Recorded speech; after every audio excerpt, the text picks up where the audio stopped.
Thank you for coming, everyone. Today we're going to talk about the Karpenter v1 beta API release and how to make sure that you're ready for it, and make sure that it won't be too disruptive when you roll it out in your own shop if you use Karpenter, or if you're getting started with Karpenter v1 beta 1.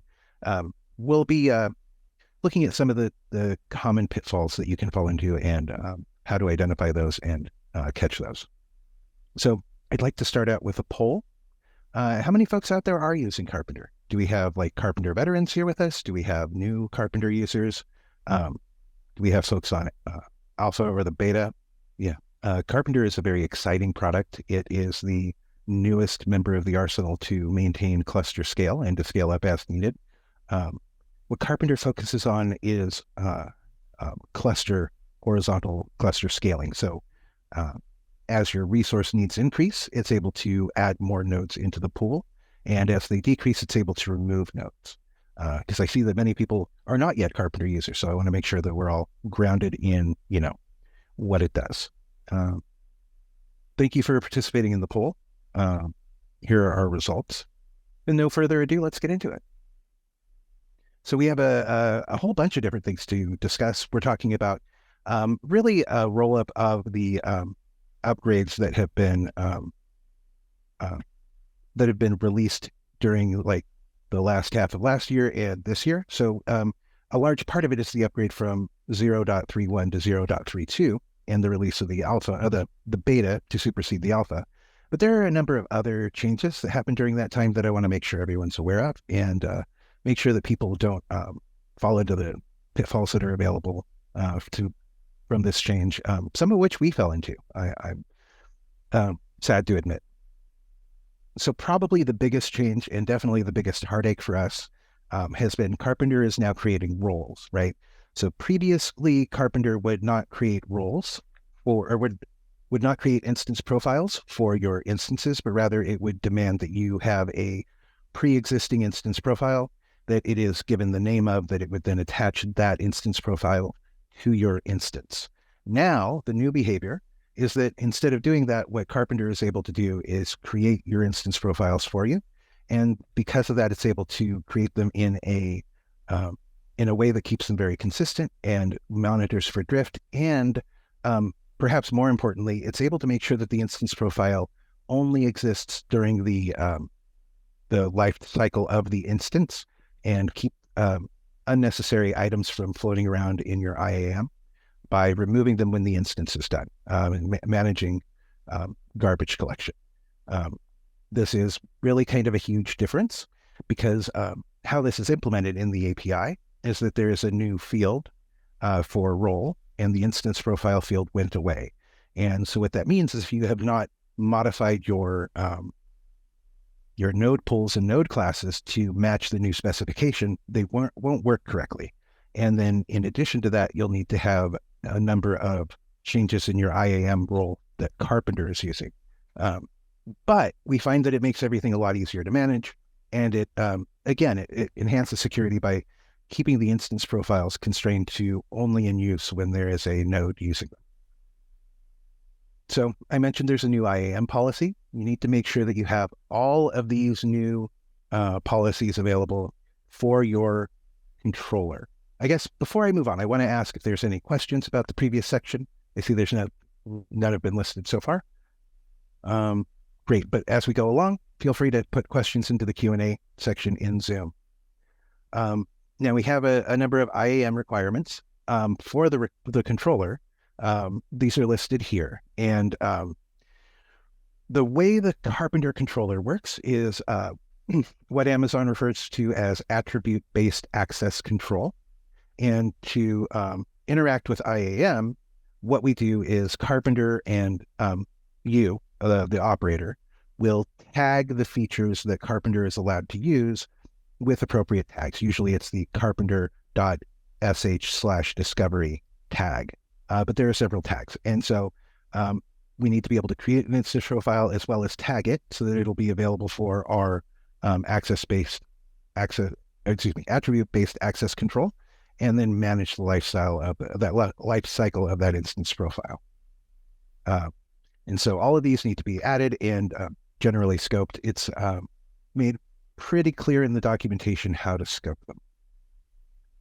So on the topic of attribute-based access control, here are the two main tags that are going to be changed for the provisioners to move to node pools. And it's crucial that you get your IAM policy adjusted to allow these new request and resource tags to be controlled by the Karpenter provisioner.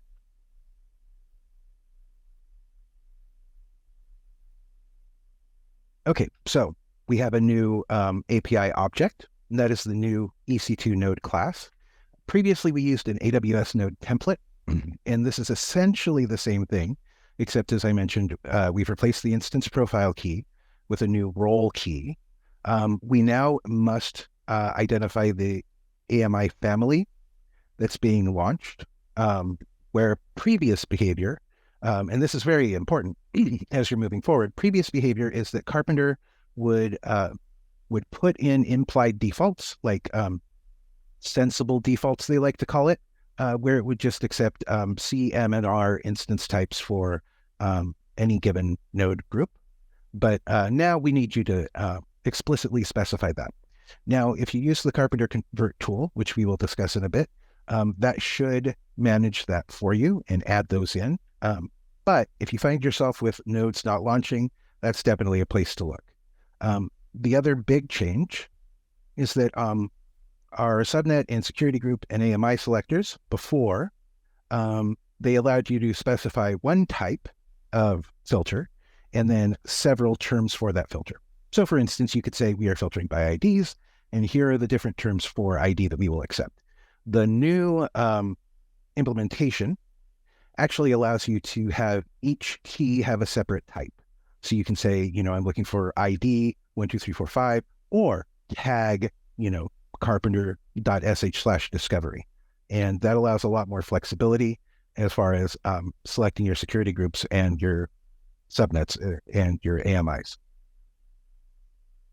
So we're also replacing node pool, or replacing provisioner with node pool. And so the main difference here is that previously the node pool was an object that had some instructions for Karpenter to put together a node to claim, but now it actually defines a template in the same way that a deployment defines a template. So if you look at the structure of a deployment, it has a specification that has a template field, and then that template describes all of the fields that are inherited by the pod that runs within the deployment, or replica set, strictly speaking. And similar, the node pool now has a template. So there's a bit of information about the node pool itself, and then within that node pool is a specification that is the exact specification that's moved over to the node claim. The node claim is the object that we use to associate a pod with a specific node, which is similar to how we use persistent volume claims to associate persistent volumes with pods. An important change is that they no longer support runtimes other than containerd. And this is mentioned here because previously you would specify your container runtime in the provisioner. But since we've removed support for specifying that, it's no longer appropriate to declare it in the node pool spec.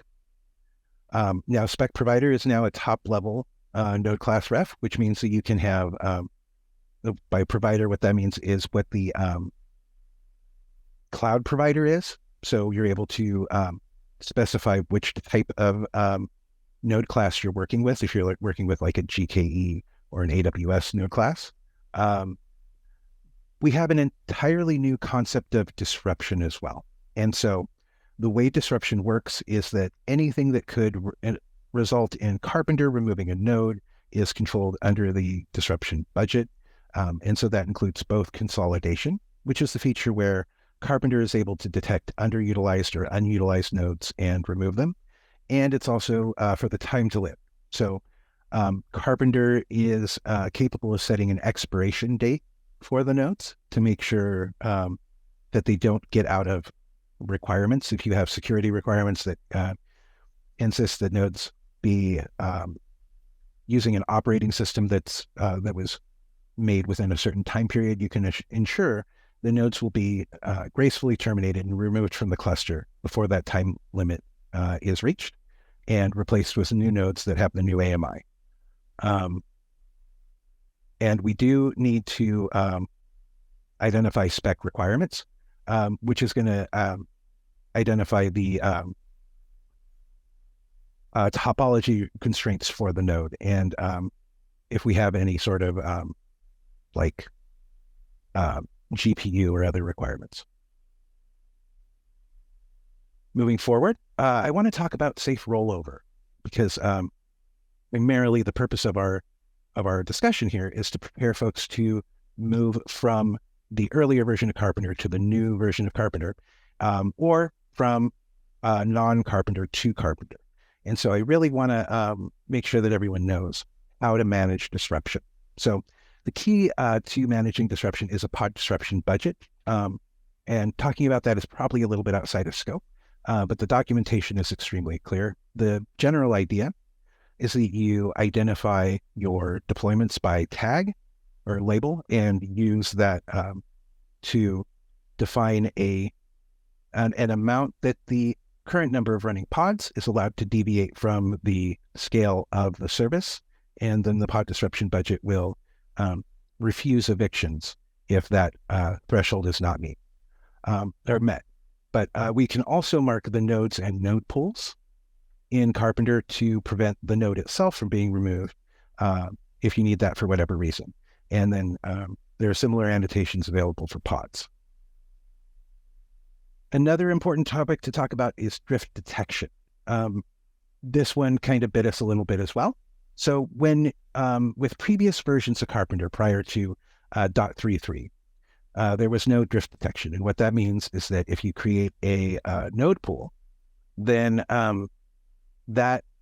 those nodes are never rechecked for compliance to the current state of the node pool or node class.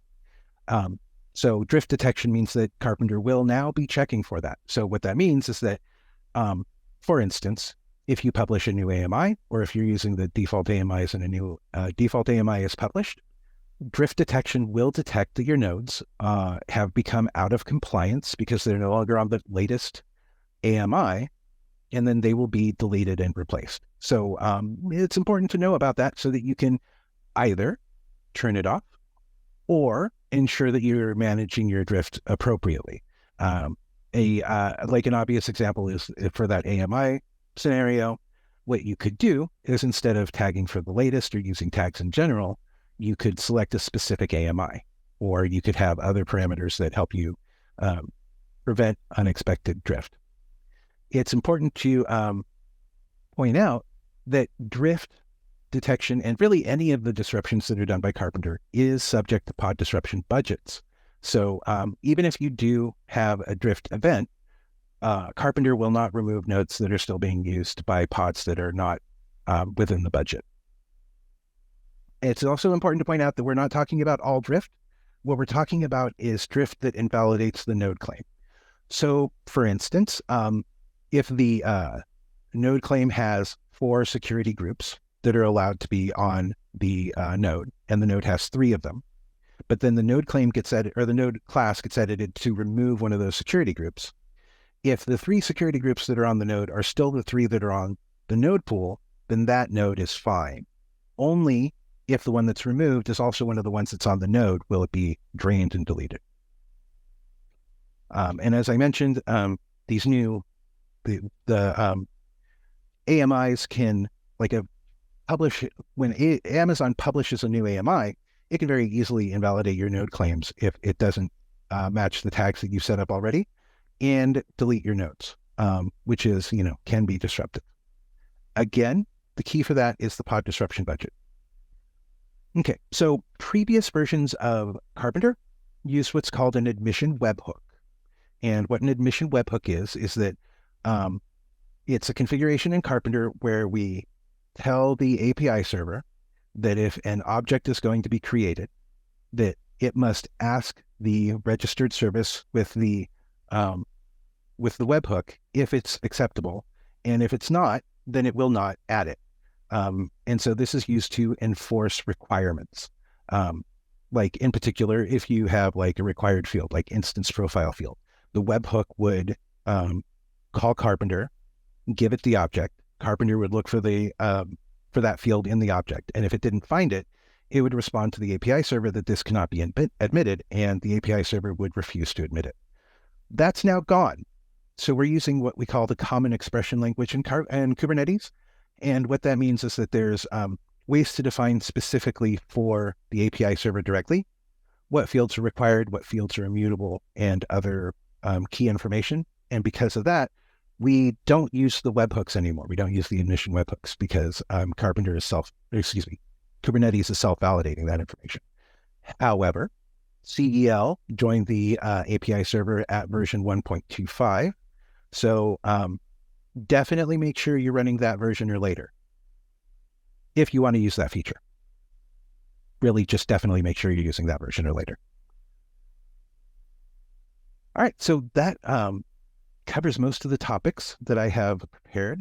I do want to take a poll. We're huge fans of the of Spot here at NOps, and we find that it gives a huge advantage in cost, and it can be managed in a way that's very reliable, and especially with the features that Kubernetes can add, such as node termination handler, it definitely provides a better level of stability and usability than it has in the past.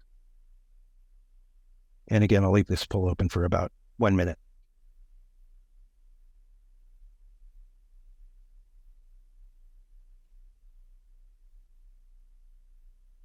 And then finally, call for questions. If there's any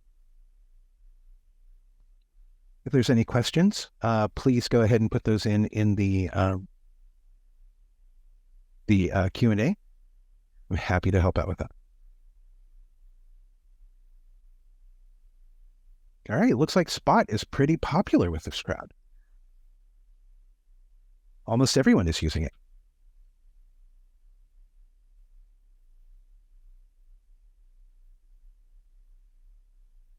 So that's great. Fantastic. Thank you for your time, everyone. I really appreciate you tuning in and listening to this. Hopefully your Karpenter install or upgrade goes smoothly when you do choose to do it. And if you're interested, give us a call. We're happy to help. Definitely happy to help.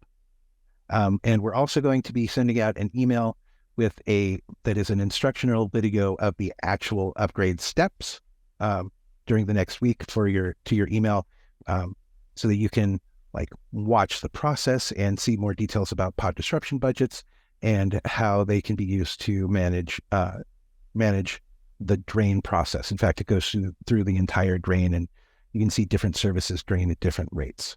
And then, of course, a recording of this webinar will be made available.